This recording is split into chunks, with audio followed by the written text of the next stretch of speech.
पिछली सदी का स्टैचू। खान साहब वजीहा और भारी भरकम आदमी थे। उनकी लग बात में भी वज़न महसूस होता था। कद तकरीबन 6.5 फुट, जिसे कुलाह और तुर्रे से 7.5 फुट का बना रखा था, मगर 8 फुट के लगते थे और ये समझकर बात करते थे। सेहत और काठी इतनी अच्छी कि उम्र कुछ भी हो सकती थी। तनोतोष का इससे अंदाज़ा लगाया जा सकता है कि हत्थे वाली कुर्सी पर जैसे तैसे ठूंस कर बैठ तो जाते, लेकिन जब उठते तो कुर्सी भी साथ उठती।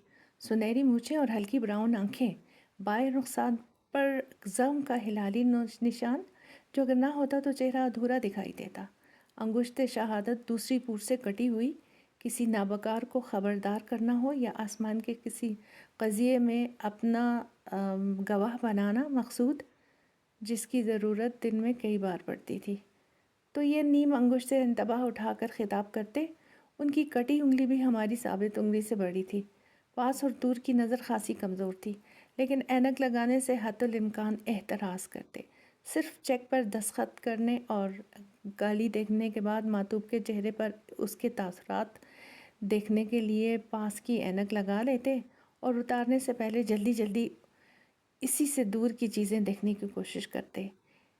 ये मालूमात उनके दिन भर की जोग्राफियाई ज़रूरत के लिए काफ़ी थी। आँखों में शोखी की हल्की सी तहरीर। खुलकर हंसते तो चेहरा अनारदाना हो जाता। चेहरे पर हंसी ख़त्म होने के बाद उसकी अंदरूनी लहरों से पेट देर तक हिचकोले खाता रहता। असली जरी की कुलाह पर पगड़ी का हाथ भर ऊंचा कल्फदार तुर्रा ज़ख्मी अंगूठे की तरह हमावक्त खड़ा ही रहता था। गहरा ब्राउन टर्किश कोट, तिल्ले का पेशावरी चप्पल जिसमें हमारे दोनों पैर आगे पीछे आ जाएं, लामतनाही घेर की सफ़ेद शलवार। खान साहब नहायत बारोब जामाज़ेब पिछली सदी के आदमी दिखलाई देते थे। कसीदे कैरिकेचर और स्टैचू के लिए ये बस लाजिम है कि कम से कम डेवड़े हों, लाइफ साइज़ ना हो। खान साहब अपना स्टैचू आप थे।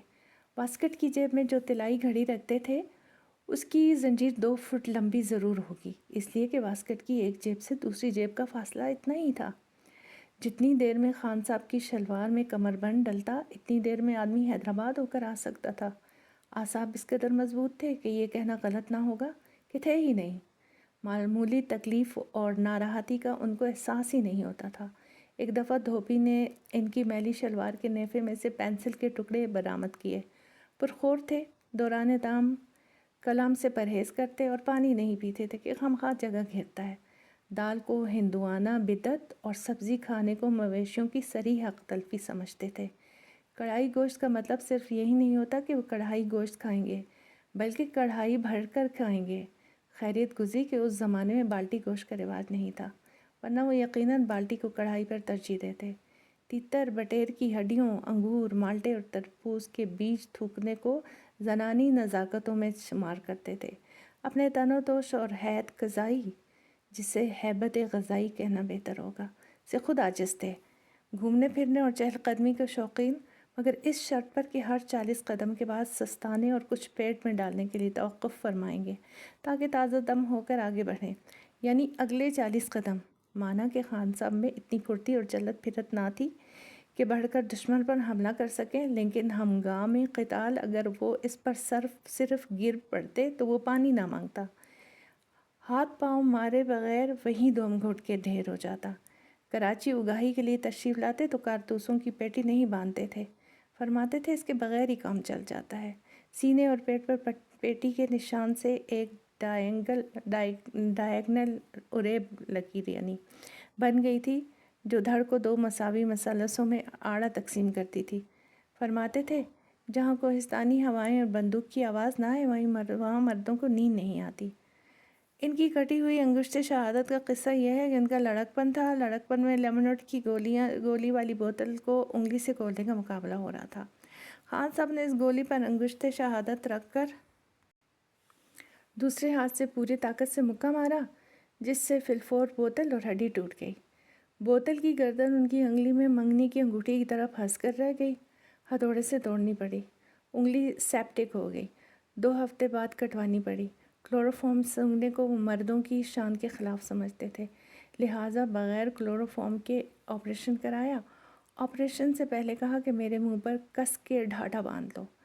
اپنی دانست میں کوئی بہت ہی عالمانہ نکتہ بیان کرنا ہوتا تو بعد میں وزن اور وقار پیدا کرنے کی غرض سے پہلے اپنی ٹھوڑی پر اس طرح ہاتھ پھیرتے گویا وہاں ٹیگور جیسی داڑھی ہے جو منت پذیر شانہ ہے، پھر نیم بریدہ انگشت شہادت سوئے فلک اٹھاتے اور پڑھنے کی اینک لگا کر جملہ شروع کرتے، لیکن گھمبیر اور گنجلک جملے کے بیچ میں کوئی شوق بات یا چنچل فقرہ اچانک ذہن میں کون چاہتا تو اسے ادا کرنے سے پہلے آنکھ مارتے، اور آنکھ مارنے سے پہلے اینک اتار لیتے تاکہ دیکھنے والوں کو صاف نظر آئے۔